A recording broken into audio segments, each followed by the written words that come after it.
ಶ್ರೀಮದಾನಂದ ತೀರ್ಥ ಭಗವತ್ಪಾದಾಚಾರ್ಯರು ತಿಳಿಸುವಂತೆ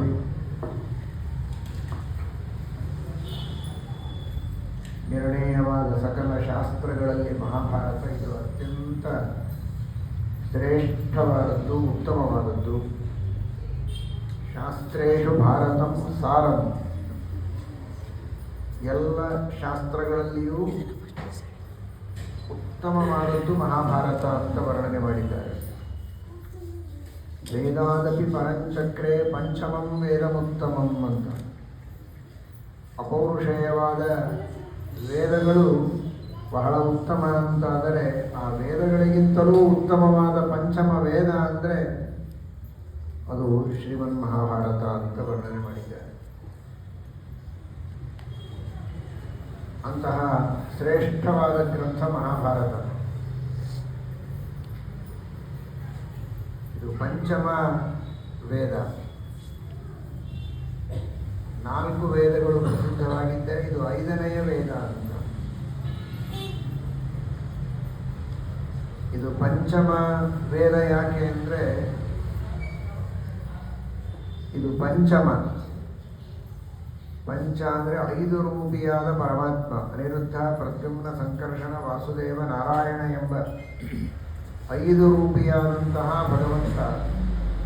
ಅಂತಹ ಭಗವಂತನ ಅಂದರೆ ಜ್ಞಾನ ಯಾವ ಮಹಾಭಾರತದಿಂದ ಆಗುತ್ತೋ ಅದು ಪಂಚಮ ಅಂತ. ಪಂಚಾನಾಂ ಭಗವದ್ರೂಪಾಣಾಂ ಮಾ ಏನ ತತ್ ಪಂಚಮಂ. ಆ ಅನಿರುದ್ಧ, ಪ್ರದ್ಯುಮ್ನ, ಸಂಕರ್ಷಣ, ವಾಸುದೇವ, ನಾರಾಯಣ ರೂಪಿಯಾದ ಪರಮಾತ್ಮನ ಜ್ಞಾನವನ್ನು ಮಾಡಿಸಿಕೊಡುವಂತಹ ಗ್ರಂಥ ಅದು ಶ್ರೀಮನ್ ಮಹಾಭಾರತ. ಪರಮಾತ್ಮ ಮೂಲ ರೂಪಿಯಾದ ನಾರಾಯಣ ಮಾಡುವ ಜಗತ್ತಿನ ಸೃಷ್ಟಿಯಾದಿ ಕಾರ್ಯಗಳೇನಿವೆ ಅವುಗಳನ್ನು ತಿಳಿಸಿಕೊಡ್ತಾರೆ. ಭಗವಂತ ವಾಸುದೇವ ಸ್ವಯಂ ಶ್ರೀಕೃಷ್ಣನಾಗಿ ಅದ್ಭುತವಾದ ಮಹಿಮೆಯನ್ನು ತೋರಿಸಿದ್ದಾನೆ. ಅವನೇ ಮಹಾಭಾರತದ ಪ್ರಧಾನ ನಾಯಕ. ಅಂತಹ ಕೃಷ್ಣನ ಕಥೆಯನ್ನು ಇಲ್ಲಿ ತಿಳಿಸಿದ್ದಾರೆ. ವಾಸುದೇವನ ಕಥೆಯದು. ಮಹಾಭಾರತದ ಪ್ರತಿಜ್ಞೆಯೇ ಆಗಿದೆ, ವಾಸುದೇವ ಕಥಾಮಿಮಾಂ. ವಾಸುದೇವನ ಕಥೆಯನ್ನು ನಾನು ನಿರೂಪಣೆ ಮಾಡುತ್ತೇನೆ ಎಂಬುದಾಗಿ ಪರಮಾತ್ಮ ಪ್ರತಿಜ್ಞೆ ಮಾಡಿದ್ದಾನೆ. ಸಂಕರ್ಷಣನಾಗಿ ಬಲರಾಮದೇವರಲ್ಲಿ ಸನ್ನಿಹಿತನಾಗಿ ಬಲರಾಮದೇವರ ಅನೇಕ ಮಹಿಮೆಗಳನ್ನು ಈ ಮಹಾಭಾರತದಲ್ಲಿ ತಿಳಿಸಿಕೊಟ್ಟಿದ್ದಾರೆ. ವಿಶೇಷವಾಗಿ ಹರಿವಂಶದಲ್ಲಿ ತಿಳಿಸಿಕೊಟ್ಟಿದ್ದಾರೆ. ನೀವು ಕೇಳಿದ್ದೀರಿ, ಬಲರಾಮದೇವರ ಅದ್ಭುತವಾದ ಮಹಿಮೆಯನ್ನು ಹರಿವಂಶ ತಿಳಿಸಿಕೊಡ್ತದೆ. ಹಾಗಾಗಿ ಸಂಕರ್ಷಣನ ಕಥೆಯನ್ನು ತಿಳಿಸಿದಂತೆ ಆಯಿತು. ಬಲರಾಮದೇವರಲ್ಲಿ ಸಂಕರ್ಷಣ ನಾಮದ ಪರಮಾತ್ಮನ ಸನ್ನಿಧಾನ ಇದೆ. ಅವನಿಗೆ ಸಂಕರ್ಷಣ ಅಂತ ಹೆಸರು ಇದೆ ಬಲರಾಮದೇವರಿಗೆ. ಆ ಹೆಸರಿಟ್ಟುಕೊಂಡದ್ದಕ್ಕೇನೆ ಅವನನ್ನು ದೇವಕಿ ಗರ್ಭದಿಂದ ಕರ್ಷಣ ಮಾಡಿ ರೋಹಿಣಿ ಗರ್ಭದಲ್ಲಿ ಪ್ರವೇಶ ಮಾಡಿಸಿದರು ಅಂತ ಭಾಗವತದಲ್ಲಿ ಹೇಳ್ತಾರೆ. ಅಂತಹ ಸಂಕರ್ಷಣನ ಕಥೆ. ಇನ್ನು ಪರಮಾತ್ಮ ತಾನೇ ಸ್ವತಃ ಪ್ರದ್ಯುಮ್ನ ನಾಮಕನಾಗಿ ತನ್ನ ಮಗನಲ್ಲಿಯೇ ಸನ್ನಿಹಿತನಾಗಿದ್ದಾನೆ. ಪರಮಾತ್ಮನ ಮಗ ಪ್ರದ್ಯುಮ್ನ, ಅವನ ಪರಾಕ್ರಮವನ್ನು ವರ್ಣನೆ ಮಾಡಿದ್ದಾರೆ ಮಹಾಭಾರತದಲ್ಲಿ, ವಿಶೇಷವಾಗಿ ಹರಿವಂಶದಲ್ಲಿ. ಇನ್ನು ತನ್ನ ಮೊಮ್ಮಗ ಅನಿರುದ್ಧ, ಆ ಅನಿರುದ್ಧನಲ್ಲಿ ಅನಿರುದ್ಧ ನಾಮಕನಾಗಿ ಪರಮಾತ್ಮ ಇದ್ದು ಅವನಿಂದ ಅನೇಕ ಕಾರ್ಯಗಳನ್ನು ಮಾಡಿಸಿದ್ದಾನೆ. ಅವನ ರಕ್ಷಣೆಯನ್ನು ಮಾಡಿದ್ದಾನೆ, ಅವನ ಮದುವೆಯನ್ನು ಮಾಡಿಸಿದ್ದಾನೆ. ಆ ಸಂದರ್ಭದಲ್ಲಿ ರುದ್ರಾದಿ ದೇವತೆಗಳನ್ನೆಲ್ಲ ಸೋಲಿಸಿ ತನ್ನ ಅದ್ಭುತವಾದ ಪರಾಕ್ರಮವನ್ನು ಪರಮಾತ್ಮ ತೋರಿಸಿದ್ದಾನೆ. ಹೀಗಾಗಿ ಅನಿರುದ್ಧ, ಪ್ರದ್ಯುಮ್ನ, ಸಂಕರ್ಷಣ, ವಾಸುದೇವ, ನಾರಾಯಣ ಈ ಪಂಚರೂಪಿಯಾದ ಪರಮಾತ್ಮನ ಮಹಿಮೆಯ ಪ್ರಪಂಚನವನ್ನು ಈ ಮಹಾಭಾರತದಲ್ಲಿ ಮಾಡಿದ್ದರಿಂದ ಈ ಮಹಾಭಾರತ ಇದು ಪಂಚಮ ಅಂತ. ಆದ್ದರಿಂದ ವೇದಾದಪಿ ಪರಂಚಕ್ರೆ ಪಂಚಮಂ ವೇದಮುತ್ತಮಂ. ಇಂತಹ 5 ರೂಪಿಯಾದ ಪರಮಾತ್ಮನ ತಿಳುವಳಿಕೆಯನ್ನು ನಮಗೆ ಕೊಡುವಂತಹ ಗ್ರಂಥ ಇದು. ಅದಲ್ಲದೆ ಆ ಪರಮಾತ್ಮ ಮಾಡುವ ಸೃಷ್ಟಿ, ಸ್ಥಿತಿ, ಲಯ, ಮೋಕ್ಷ ಈ ಎಲ್ಲ ಆ ಕಾರ್ಯಗಳನ್ನು ಕೂಡ ಅನಿರುದ್ಧ, ಪ್ರದ್ಯುಮ್ನ, ಸಂಕರ್ಷಣ, ವಾಸುದೇವ ರೂಪಗಳಿಂದ ಪರಮಾತ್ಮ ಮಾಡುವ ಸೃಷ್ಟಿ, ಸ್ಥಿತಿ, ಲಯ, ಮೋಕ್ಷಗಳ ಬಗ್ಗೆಯೂ ಕೂಡ ನಿರೂಪಣೆ ಮಾಡುವಂತಹ ಗ್ರಂಥ ಅದು ಮಹಾಭಾರತ. ಮಹಾಭಾರತದಲ್ಲಿ ಸೃಷ್ಟಿಯ ವರ್ಣನೆ ಬರ್ತದೆ, ಮೋಕ್ಷದ ವರ್ಣನೆ ಬರ್ತದೆ, ಮೋಕ್ಷ ಧರ್ಮಗಳೇನು ಅಂತ ತಿಳಿಸ್ತಾರೆ, ಮೋಕ್ಷ ಸಾಧನವಾದ ಧರ್ಮಗಳನ್ನು ತಿಳಿಸಿಕೊಡುತ್ತಾರೆ. ಹಾಗಾಗಿ ಆ ಕಾರಣಕ್ಕಾಗಿಯೂ ಪಂಚಮ ಗ್ರಂಥ ಇದು ಮಹಾಭಾರತ. ಆ ಭಗವಂತನ ಅಧೀನರು, ಪರಮಾತ್ಮನ ದಾಸರು, ಪರಮಾತ್ಮನ ಸೇವಕರು, ಭಗವಂತನ ಪ್ರತಿನಿಧಿಗಳು, ಭಗವಂತನ ಪ್ರತಿಮೆಗಳ ರೂಪದಲ್ಲಿ ಇದ್ದ ಮಹಾನುಭಾವರು ಅಂದರೆ ಪಂಚ ಪಾಂಡವರು. ಆ ಪಂಚ ಪಾಂಡವರ ಕಥೆಯನ್ನು ಕೂಡ ತಿಳಿಸಿಕೊಡುವುದಕ್ಕೆ ಹೊರಟದ್ದು ಮಹಾಭಾರತ. ಆದ್ದರಿಂದಲೂ ಅದು ಪಂಚ ಪಾಂಡವರ ಬಗ್ಗೆ ತಿಳುವಳಿಕೆಯನ್ನು ಕೊಡುವಂತಹದ್ದು ಮಹಾಭಾರತ ಅನ್ನುವುದಕ್ಕಾಗಿಯೂ ಅದು ಪಂಚಮ. ಪಾಂಡವರ ಕಥೆ ಹಳೆಯ ಕಥೆಯನ್ನು ಹೇಳಿದ್ದಾರೆ, ನಮಗೇ ಉಪಯೋಗ ಅದರಿಂದ ಅಂತ ತಿಳಿಯಬೇಡಿ.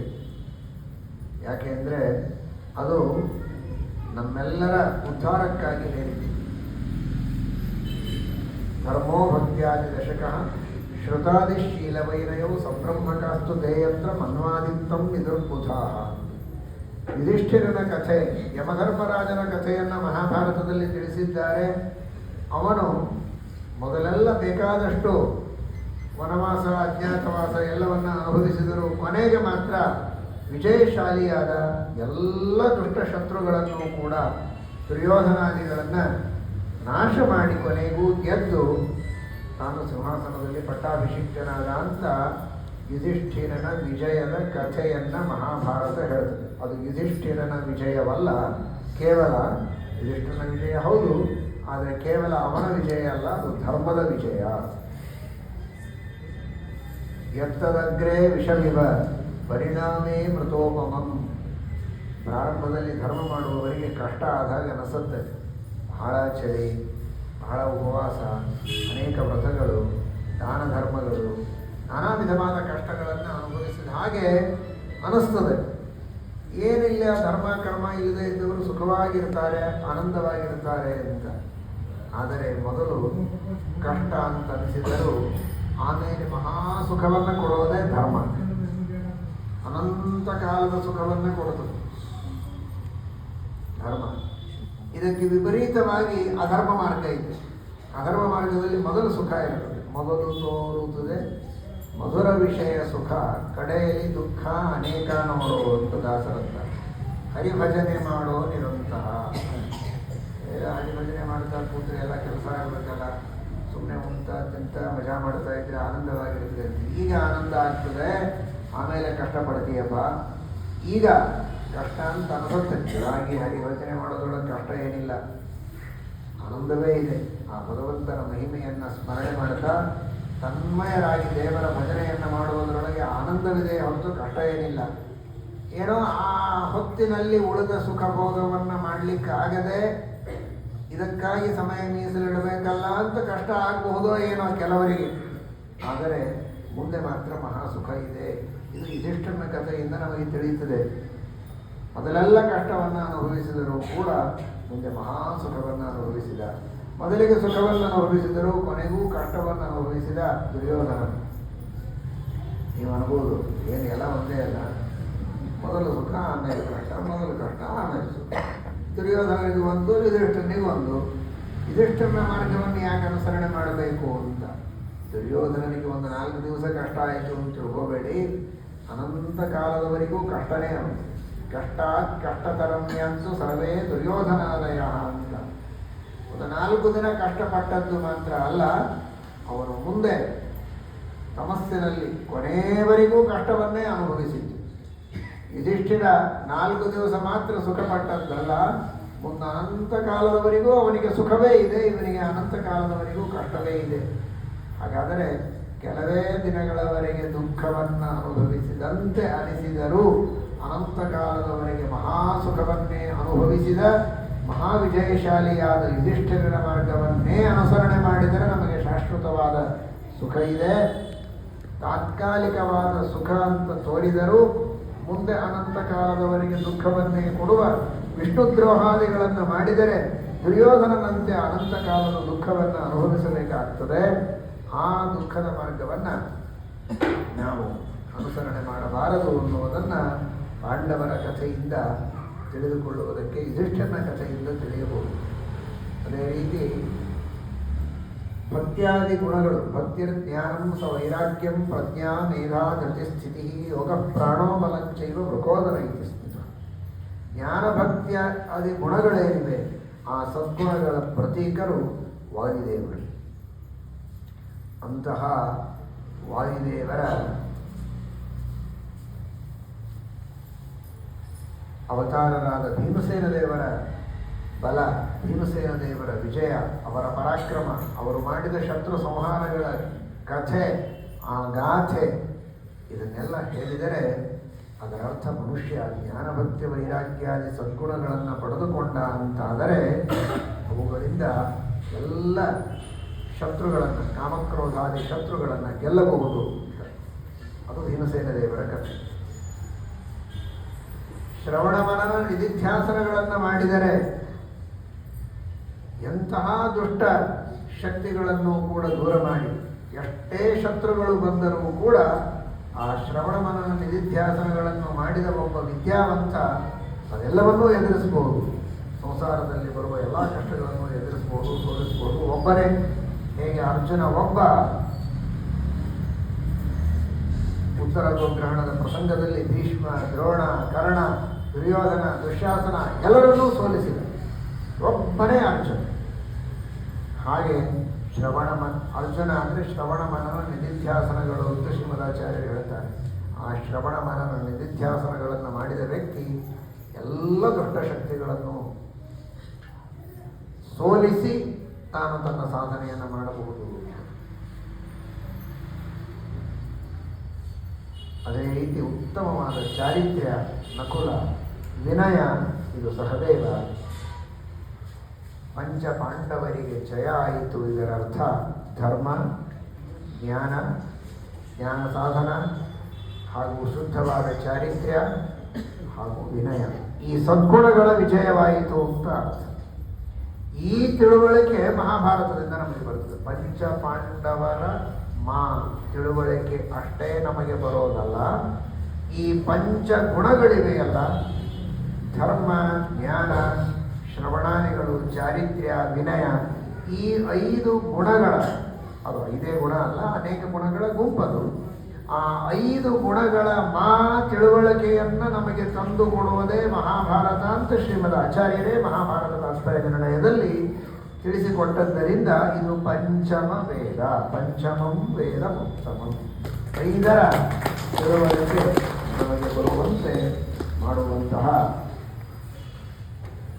ಈ ಮಹಾಭಾರತ, ಅಂತಹ ಮಹಾಭಾರತ ಅದರ ಒಂದು ವಿಶೇಷವಾದಂತಹ ಶ್ರವಣವನ್ನು ಭಕ್ತಿ ಶ್ರದ್ಧೆಗಳಿಂದ ಮಾಡಬೇಕು.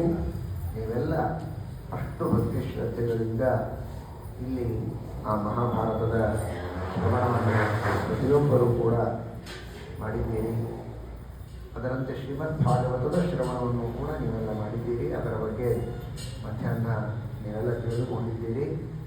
ಶ್ರೇಷ್ಠವಾದ ಶ್ರೀಮದ್ ಭಾಗವತವೇ ಇದು ಜಯಪ್ರದ ಅಂತ ತಿಳಿಸಿಕೊಟ್ಟಿದ್ದಾರೆ. ಸತ್ಯಧರ್ಮ ತೀರ್ಥರು ವ್ಯಾಖ್ಯಾನ ಮಾಡ್ತಾರೆ. ಜನ್ಮಾದ್ಯಸ್ಯ ಯಥೋನ್ವಯ ಅಂತ. ಜನ್ಮಾದ್ಯಸ್ಯ ಅಂದರೆ ಜನ್ಮ ಎಂಬ ಶಬ್ದದ ಆದ್ಯಕ್ಷರಕ್ಕೆ ಯತಃ ಅನ್ವಯ, ಯಕಾರದ ಜೊತೆಗೆ ಅನ್ವಯ ಮಾಡಿ, ಸನಾತನ ಯಕಾರದ ಜೊತೆಗೆ ಅನ್ವಯ ಮಾಡಿದರೆ ಜಯ ಅಂತಾಗತ್ತೆ ಅಂತ ಸತ್ಯಧರ್ಮರು ಕೊನೆಗೆ ವ್ಯಾಖ್ಯಾನ ಮಾಡ್ತಾರೆ. ಅಂತಹ ಜಯಪ್ರದ ಮಹಾಭಾರತಕ್ಕೂ ಜಯ ಅಂತ ಹೆಸರು. ಜಯೋ ನಾಮ ಇತಿಹಾಸೋಯಂ ಕೃಷ್ಣದ್ವೈಪಾಯನೇ ಅಂತ. ಅಂತಹ ಜಯ ಮಹಾಭಾರತ, ಜಯ ಇದು ಶ್ರೀಮದ್ ಭಾಗವತ.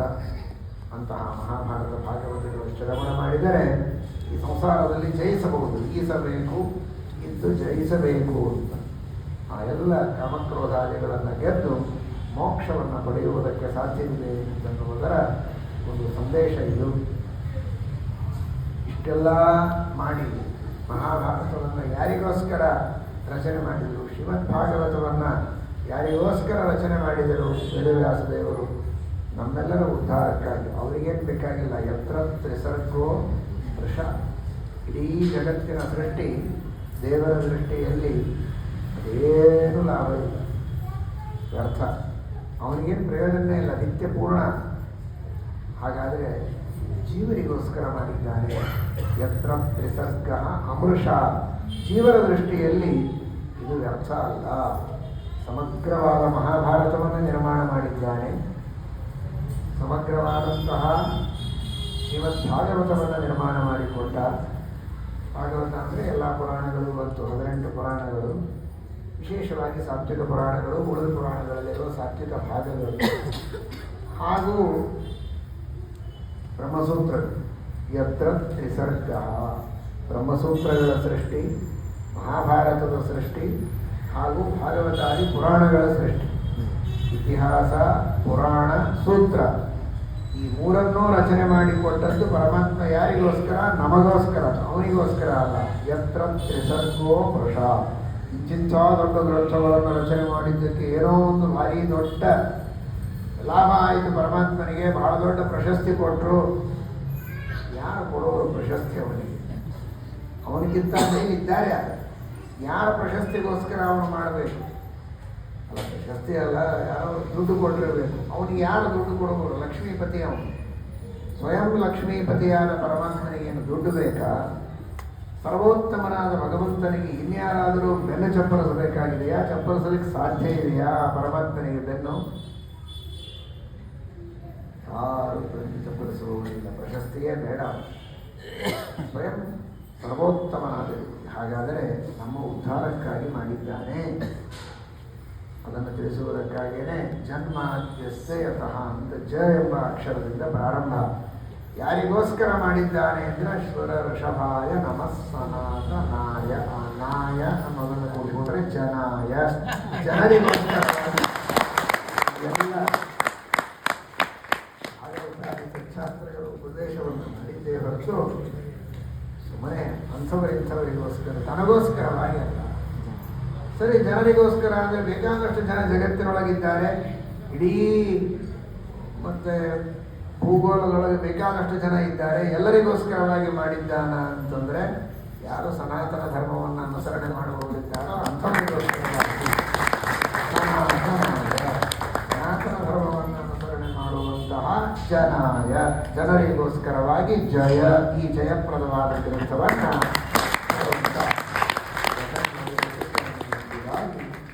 ತಿಳಿಸಿಕೊಟ್ಟಿದ್ದಾರೆ. ಅಂತಹ ಶ್ರೀಮದ್ ಭಾಗವತ ಹಾಗೂ ಶ್ರೀಮನ್ ಮಹಾಭಾರತಗಳ ಶ್ರವಣವನ್ನು ನೀವೆಲ್ಲ ಭಕ್ತಿ ಶ್ರದ್ಧೆಗಳಿಂದ ಮಾಡಿದ್ದೀರಿ. ಎಲ್ಲರಿಗೂ ಉತ್ತಮವಾದ ಜಯ, ಸಂಸಾರದ ಜಯ ಅರ್ಥಾತ್ ಮೋಕ್ಷ ಪ್ರಾಪ್ತಿಯಾಗಲಿ ಎಂಬುದಾಗಿ ದೇವರಲ್ಲಿ ಪ್ರಾರ್ಥನೆ ಮಾಡೋಣ. ಹರಿವಂಶದ ಕೊನೆಯ ಭಾಗದಲ್ಲಿ ಹೇಳ್ತಾರೆ, ಯಸ್ಯ ಸ್ಮರಣ ಮಾತ್ರೇಣ ಸರ್ವ ಪಾಪೈ ಪ್ರಮುಚ್ಯತೆ ಅಪುತ್ರ ಪುತ್ರಮಾಪ್ನೋತಿ ಅಧನೋ ಧನಮಾಪ್ನುಯಾತ್.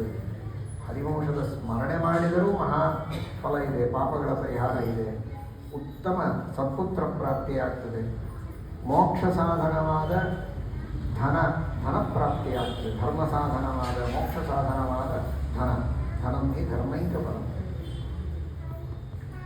ಅಂತಹ ಶ್ರೇಷ್ಠವಾದ ಧನದ ಪ್ರಾಪ್ತಿಯಾಗ್ತದೆ. ನರಮೇಧಾಶ್ವಮೇಧಾಭ್ಯಾಂ ಯತ್ಫಲಂ ಪ್ರಾಪ್ಯತೆ ನರೈಹಿ.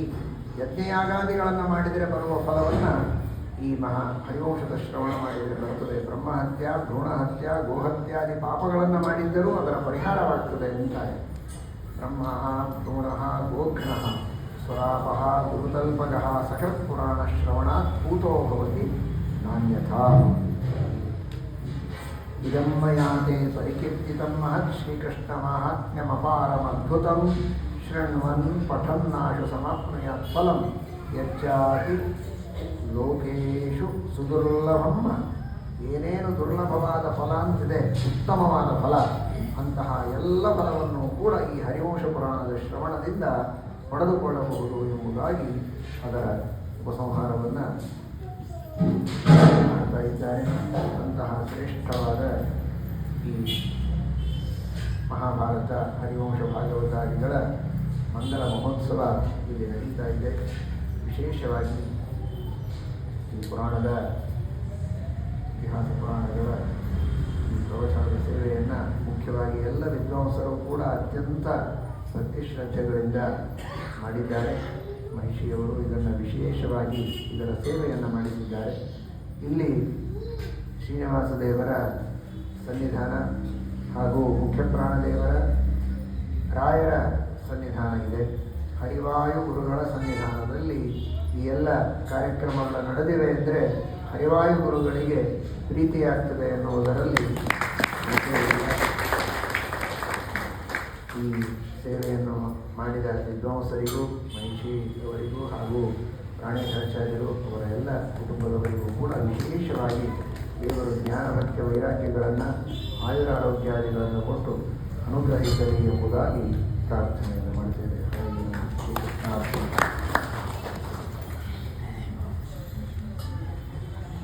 ನರಸಿಂಹಾಚಾರ್ಯರು ಭಾಗವತದ ಪ್ರವಚನವನ್ನು ಮಾಡಿದ್ದಾರೆ.